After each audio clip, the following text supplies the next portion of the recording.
learning to drive in Mexico is a whole other thing in and of itself. I'm in the wrong lane right now, but I found it's kind of a lot like Chicago, but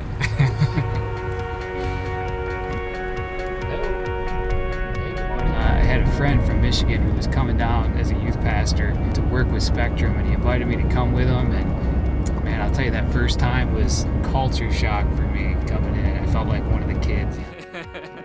But what I sensed about Spectrum was how real it was. This was not something that was being put on for our experience. It was real ministry, and we just had the privilege of being able to work alongside them.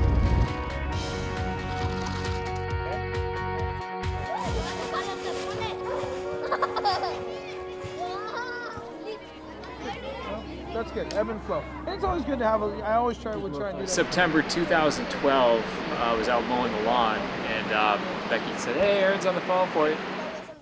The way Aaron started out our conversation, he said, "Matt, I'm about to wreck your day." Okay, what's he talking about? Why? And he said, "Well, I'm going to be moving to Ecuador."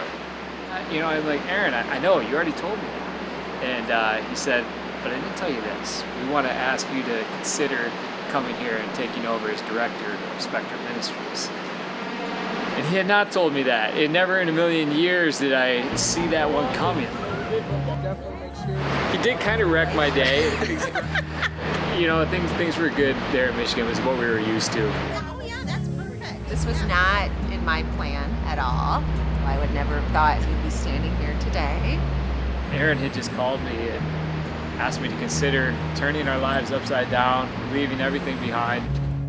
I didn't know how my family was gonna survive here. We don't know the language, we don't know the culture. What kind of life are we gonna have? From the neighborhoods, from the orphanages. Why would God call me to do this ministry? I mean, Pastor Vaughn, just a great man who I admire so much for the work that he did for years and years. Aaron Passmore, I can't be either of those guys. I have so much respect for him. Why would God call me? I was at winter camp up in northern Michigan with students. I just kept gravitating towards this button, live the calling. And I told the students, how can I as a youth pastor spend so much time up front telling you, follow God with your life. Whatever God's leading you to do, say yes to God. How can I tell them that, but then when I know deep in my heart that God's leading me and calling me, how can I say no because of things like comfort? So September 1st of 2013, we packed up our things. We took the 4-day drive with the 6 of us, the 2 dogs, and the guinea pig from Coldwater, Michigan here to Rosarito, Mexico. it's super hot, but there's one that's like dangerously hot that I stay away from. And now it's a privilege to be here, It's like, wow, God allowed us to be serving people here. So it's a total 180, One of the thoughts I had was, how do I ask my kids to leave behind their friends and all the things that they had plans, their hopes and dreams? How do I ask them to leave that behind? I realized, how can I not ask them to take a step of faith and see how God works when you follow Him in faith? This is why we're here, right here.